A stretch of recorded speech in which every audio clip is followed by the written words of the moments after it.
Hello my dear students, I am fine and I hope that you will be the same. I welcome you to again to my channel Education Grammar 2. आज हम आप लोगों को पढ़ाएंगे use of their का प्रयोग का जो इंट्रोडक्शन है। देखिए यहाँ पे हम पहले ही लिख दिए हैं ताकि वीडियो लॉन्ग नहीं होगा। इस पहचान जो लिखवाया गया है केवल एक एक लाइन को आप समझ लेंगे तो देयर का यूज करना आसानी से सीख लेंगे। आइए स्टार्ट करते हैं वीडियो। और सबसे पहले देखते हैं देयर का अर्थ वहां होता है जब देयर शब्द का प्रयोग वाक्य में अंदर किया जाता है तो उसका अर्थ वहां होता है, किंतु जब देयर शब्द का प्रयोग वाक्य के प्रारंभ में किया जाता है यानी कि जब देयर से वाक्य स्टार्ट किया जाता है तो इसका अपना कोई अर्थ नहीं होता है। अब आइए देखते हैं सेकंड लाइन क्या है। जिन वाक्यों में मुख्य क्रिया मेन वर्ब लीव को छोड़कर न आए तथा वाक्य के अंत में है, हो, था, थे, थी आदि शब्द आए तथा उस वाक्य का सब्जेक्ट कर्ता उसके ठीक पहले आए तो वाक्य देयर से प्रारंभ करते हैं। प्रेजेंट टेंस यानी कि जब अंत में है, हो आएगा तो प्रेजेंट टेंस। उसके लिए देखिए रूल क्या है। सबसे पहले लिखेंगे देयर, फिर इज एंड आर सब्जेक्ट के अकॉर्डिंग, ये है सब्जेक्ट, इसके अनुसार इज एंड आर लगाएंगे। उसके बाद से जो कंप्लीमेंट होगा उसे लिखेंगे। जैसे देखिए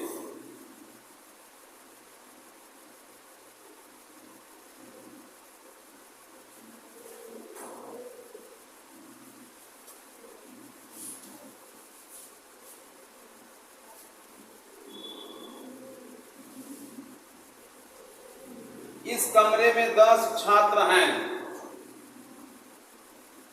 इस कमरे में 10 छात्र हैं। इसमें देखिए कोई मुख्य क्रिया नहीं है। एक मुख्य क्रिया आएगी जो मेन वर्ब होगा, एक होता है लीव, उसका भी यूज इसमें अभी हम आगे बताएंगे। इसमें देखिए कि कोई भी मुख्य क्रिया नहीं है, अर्थात कोई कार्य नहीं हो रहा है, जैसे खेलना, कूदना, लिखना, पढ़ना, हंसना, ये इस प्रकार का कोई काम नहीं हो रहा है। अब हम देखेंगे इस वाक्य में सब्जेक्ट क्या है। इस वाक्य में सब्जेक्ट देखिए क्या है, 10 छात्र। और देखिए आप लिखवाया गया है वाक्य के अंत में है, हो, था, थे, थी आदि शब्द आए तथा उस वाक्य का सब्जेक्ट यानी इस वाक्य का जो सब्जेक्ट है उसके ठीक पहले आए, यानी कि है, हो, था, थे, थी जो यहाँ आएगा इसके ठीक पहले सब्जेक्ट आए, तब हम समझ लेंगे कि इस वाक्य को देयर से प्रारंभ करना है। इसमें देखिए इसमें सब्जेक्ट क्या है, 10 छात्र, जो है, हो के ठीक पहले आया है। तब हम इस वाक्य का जब ट्रांसलेट करेंगे तो देयर से स्टार्ट करेंगे और लिखेंगे सबसे पहले देयर। और सब्जेक्ट देखिए क्या है, 10 छात्र यानी कि बहुवचन है, प्लूरल नंबर में है, तो इसके अकॉर्डिंग हम आर का यूज करेंगे, देयर आर। अब देखिए क्या लिखेंगे, सब्जेक्ट, देयर आर सब्जेक्ट है 10 छात्र, लिखेंगे 10 स्टूडेंट्स, 10 स्टूडेंट्स।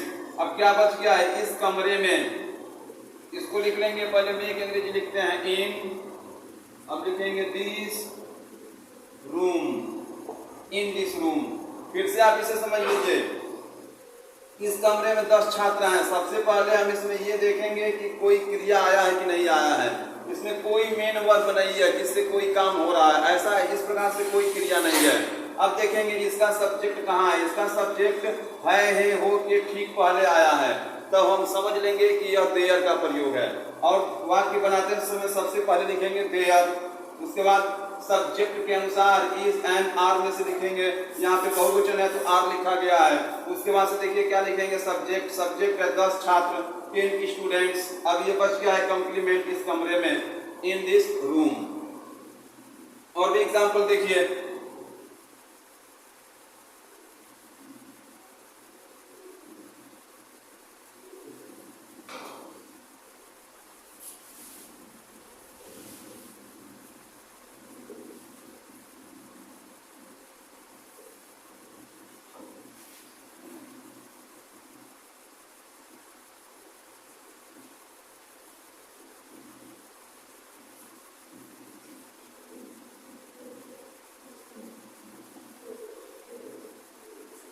मेरी जेब में एक लाल कलम है। सेम एग्जाम्पल, इसमें भी कोई मेन वर्ब नहीं है, कोई क्रिया नहीं है, कोई मुख्य क्रिया नहीं है। मेरी जेब में एक लाल कलम है, इसमें सब्जेक्ट क्या है? एक लाल कलम। देखिए इसके ठीक पहले आया है, हो, था, थे, थी के ठीक पहले आएगा। जब था, थे, थी आएगा तो इस एम आर के स्थान पे वाज वर्ब का यूज करते हैं। इसके ठीक पहले आया है, हो के ठीक पहले आया है, तो इससे हम जान लेंगे कि यह देयर का प्रयोग है। और सेंटेंस को स्टार्ट करेंगे तो सबसे पहले लिखेंगे देयर। अब इसके बाद से हम लिखेंगे, ये देयर हो गया, देयर के बाद से लिखेंगे एक लाल कलम है तो क्या लिखेंगे? इज। उसके बाद देखिए क्या लिखना है? सब्जेक्ट ए रेड पेन। मेरी जेब में, जैसा कि यहाँ पे था इस कमरे में, वैसे आ गया मेरी जेब में, तो लिखेंगे in my pocket, POCKET, in my pocket. Clear नहीं दिख रहा होगा इसलिए स्पेलिंग बोल दे रहा है, POCKET। अब हम जल्दी से इसे इरेज कर दे रहे हैं।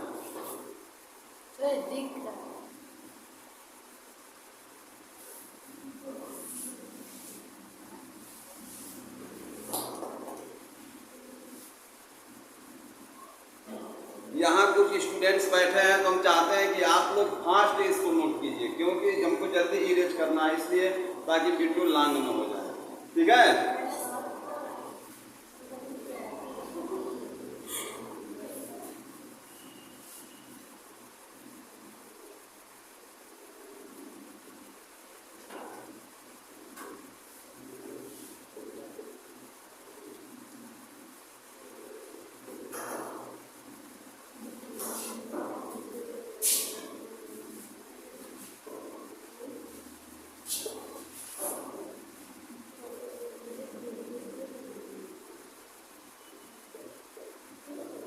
एक सेंटेंस देखिए, प्रधानाचार्य जी के मन में संदेह है।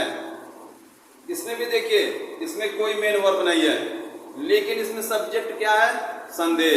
सब्जेक्ट क्या है? संदेह सब्जेक्ट है। प्रधानाचार्य जी के मन में ये नहीं है सब्जेक्ट। ये नहीं कि आप देख लेंगे प्रधानाचार्य जी लिखा है तो सब्जेक्ट हो जाएगा, ऐसा नहीं है। इसके पहले एग्जाम्पल में देखिए क्या लिखा गया, मेरे जेब में, इस कमरे में। उसी प्रकार से यह है प्रधानाचार्य जी के मन में, इसमें सब्जेक्ट क्या है? संदेह, जो इसके ठीक पहले आया है, हो के ठीक पहले आया है सब्जेक्ट। तो इससे हम ये जान लेंगे कि यह देयर का प्रयोग है। किसका प्रयोग है? देयर का प्रयोग है। तो सबसे पहले हम क्या लिखेंगे? देयर। क्या लिखेंगे? देयर। अब इसके बाद से क्या लिखेंगे? संदेह के अनुसार इज। अब लिखना है सब्जेक्ट क्या है? संदेह की अंग्रेजी डाउट, DOUBT। देखिए DOUBT है, डाउट, डाउट्स लिखते हैं, डाउट्स या डाउट्स। अब देखिए क्या है, प्रधानाचार्य जी के मन में, तो पहले में की अंग्रेजी लिखते हैं in the mind of the principal.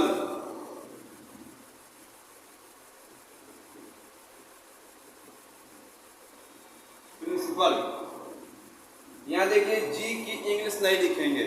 जी की इंग्लिश कहाँ लिखते हैं? प्रॉपर नाउन के साथ। जैसे नाम आ जाए, जैसे नाम आ गया जैसे महात्मा गांधी जी, तो वहां पर लिखेंगे तो इस जी की अंग्रेजी लिखेंगे प्रॉपर नाउन के साथ। लेकिन कॉमन नाउन के साथ आएगा तो जी की अंग्रेजी नहीं लिखेंगे। प्रधानाचार्य जी क्या है? कॉमन नाउन है, प्रॉपर नाउन नहीं है। जैसे आ जाए लाल बहादुर शास्त्री जी, ये प्रॉपर नाउन है, तो वहां पर जी की अंग्रेजी लिखेंगे। और जब प्रॉपर नाउन के साथ अगर नहीं आएगा तो जब प्रॉपर नाउन के साथ आएगा तो इसकी अंग्रेजी लिखेंगे, या कॉमन नाउन के साथ आएगा तो जी की अंग्रेजी नहीं लिखेंगे। इसको आप लोग जान गए ना कि जी की अंग्रेजी कहाँ लिखेंगे, कहाँ नहीं लिखेंगे। अब देखिए, जहां तक मैं समझता हूं कि आप लोग ये समझ गए होंगे कि देयर का प्रयोग कैसे हम पहचानेंगे कि ये देयर का प्रयोग है। जब सब्जेक्ट है, हो के ठीक पहले आएगा तब ये समझ लेंगे कि यह किसका प्रयोग है? देयर का प्रयोग है। अब देखिए जैसे यहाँ पे था, थे, थी आ जाए, तब भी उसके भी एक दो एग्जाम्पल देख लीजिए।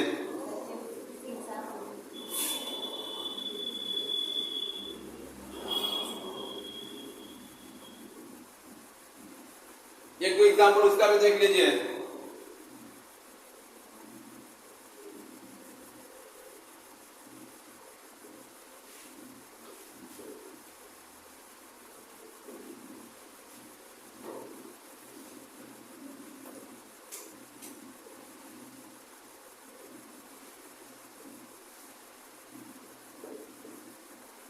कल बागीचे में कुछ बंदर थे। देखिए यहाँ पे था थे थी आया है। कल बागीचे में कुछ बंदर थे। जब था थे थी आएगा तो रूल में इज एम आर के स्थान पे वाज वर का यूज करेंगे। कुछ लोग वाज वेयर पढ़ते हैं, कुछ लोग वर पढ़ते हैं, उसका यूज करेंगे। जैसे देखिए इसमें सब्जेक्ट क्या है, बताइए आपको सब्जेक्ट क्या है? कुछ बंदर, जो इसके ठीक पहले आया है तो इससे हम पहचानेंगे ये किसका यूज है, देयर का प्रयोग है। तो सबसे पहले क्या लिखेंगे, देयर। इसके बाद सब्जेक्ट देखिए बहुवचन में है तो था थे थी है तो क्या लिखेंगे, वर। क्या लिखेंगे, वर। अगर एक वचन का होता तो वाज लिखते, था थे थी आया है। उसके बाद सब्जेक्ट लिखेंगे सम मंकीज बागीचे में, इन द गार्डन। कल के अंग्रेजी लिख देंगे स्टरडे। कल के अंग्रेजी लिखेंगे स्टरडे। अब आप ये समझ लीजिए कि जिस वाक्य में लीव आ जाए, देखिए ये लीव एक ऐसी मुख्य क्रिया है जो देयर के प्रयोग में प्रयोग की जाती है। जैसे एग्जाम्पल के माध्यम से आप समझ लीजिए।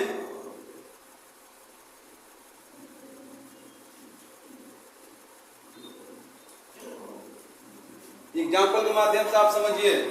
उसके लिए देखिए रूल क्या है, जब लीव का यूज किया जाएगा, जब लीव का यूज किया जाएगा तो उसमें is am are was were ये सब नहीं लगाते हैं। उसके लिए रूल देखिए क्या है,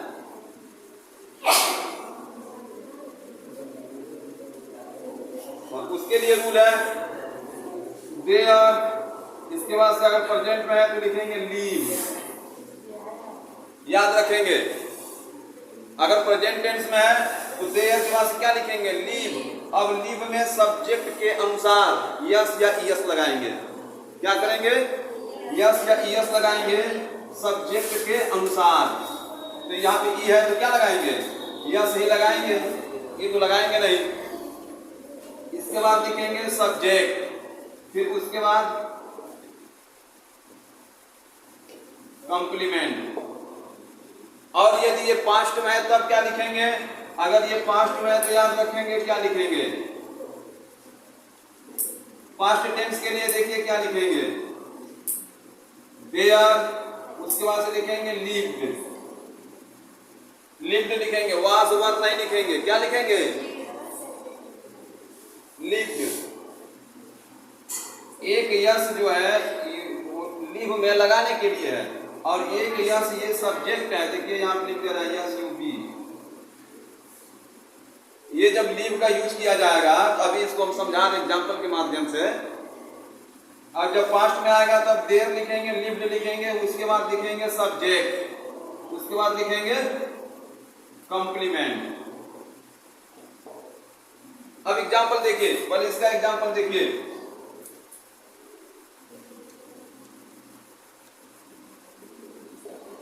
इस पेड़ पर एक कौवा रहता है। इस पेड़ पर एक कौवा रहता है। देखिए इसमें रहना शब्द आया है, लेकिन हम ये कैसे जानेंगे कि ये जब रहना शब्द आया है तो ये देयर का ही प्रयोग है। इसके लिए इसका पहचान आप लोग जान लीजिए। जो ये रहना शब्द आएगा इसके ठीक पहले सब्जेक्ट होना चाहिए। जैसे इसके पहले वाले एग्जाम्पल में था कि है हो था थे थी के ठीक पहले सब्जेक्ट था। तो जब रहना यानी कि लीव शब्द जब देयर के साथ यूज किया जाएगा तो उसके लिए कंडीशन ये है कि जो रहना आएगा इसके ठीक पहले सब्जेक्ट होना चाहिए। सब्जेक्ट देखिए क्या है, एक कौवा जो रहता है कि ठीक पहले आया है। इससे हम पहचानेंगे कि यह देयर का प्रयोग है। तो क्या लिखेंगे? सबसे पहले लिखेंगे देयर, और सब्जेक्ट देखिए क्या है, एक कौवा यानी एक वचन है, तो लिखेंगे लीव्स। क्या लिखेंगे? लीव्स। जैसा कि प्रेजेंट टेंस में आप यूज करते हैं अफर्मेटिव में, लीव्स। यहाँ पे यस, ये यही वाला यस है जो इसमें यहाँ पे लगा है, देयर लिव्स। उसके बाद देखिए क्या लिखना है, subject a crow, there lived a crow. क्या बचा इस पेड़ पर? In this tree, in this tree. यहाँ पे इन क्यों लगाया गया है? क्योंकि कौवा पेड़ पर नहीं रहता है, पेड़ में रहता है। पक्षियां पेड़ उसके अंदर रहेंगी ना, इसलिए यहाँ पे इन लगाया गया है। आन कहाँ लगाते हैं? जहां एकदम ऊपर का भाव होता है वहां पे आन लगाते हैं। फिर से समझ लीजिए कि जब लीव का यूज किया जाएगा, यानी वाक्य में जब रहता है, रहती है या रहता था इस प्रकार से आएगा, तब क्या लिखेंगे? देयर। उसके बाद से अगर प्रेजेंट में है तो लीव, हम उसमें यस लगाएंगे, और उसके बाद सब्जेक्ट तब कंप्लीमेंट। यदि पास्ट में है, जैसे पास्ट में भी देख लीजिए, जैसे अक्सर कहानी बनाते समय आता है, बहुत, इसको इरेज कर दे रहे हैं हम, जल्दी से आप नोट कर लीजिए।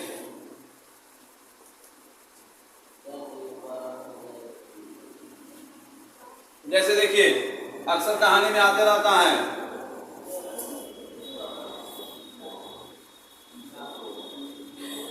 बहुत समय पहले, बहुत समय पहले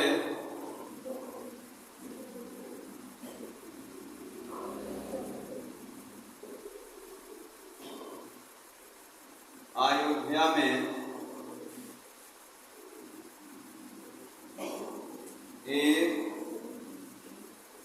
राजा रहते थे। देखिए, बहुत समय पहले अयोध्या में एक राजा रहते थे, ऐसे कहानी में अक्सर आया करता है।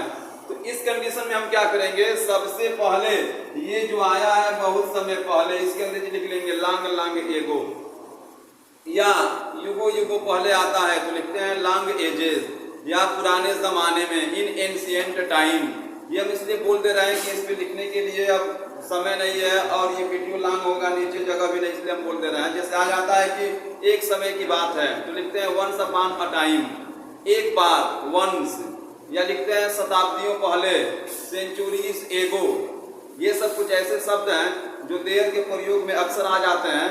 तब क्या करते हैं कि ये सब शब्द को हम पहले लिख लेते हैं। क्या लिखते हैं?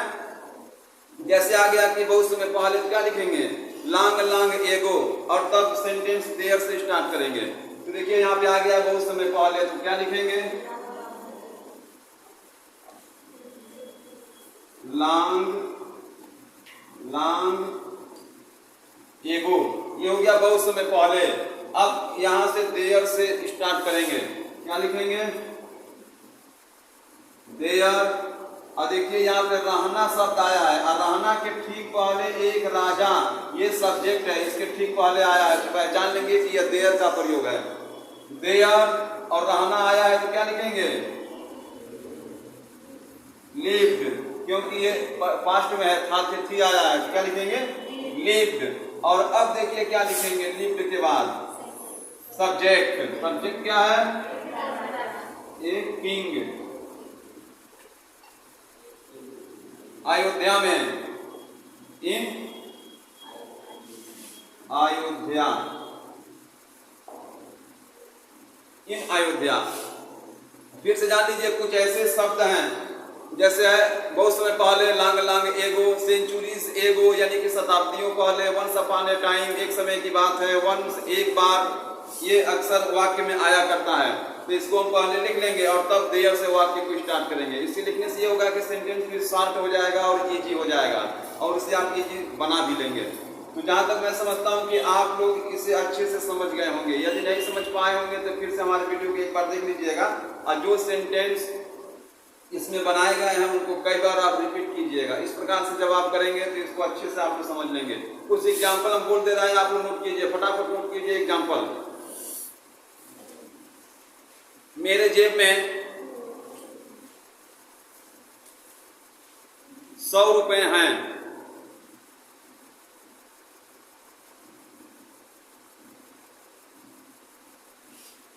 कल बाजार में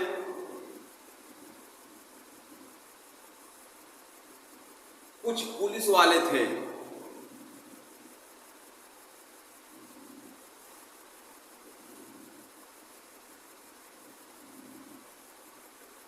एक समय की बात है,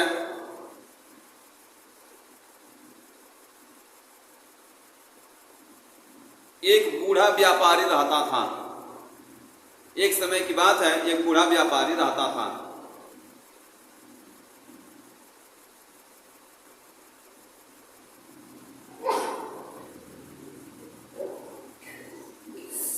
शताब्दियों पहले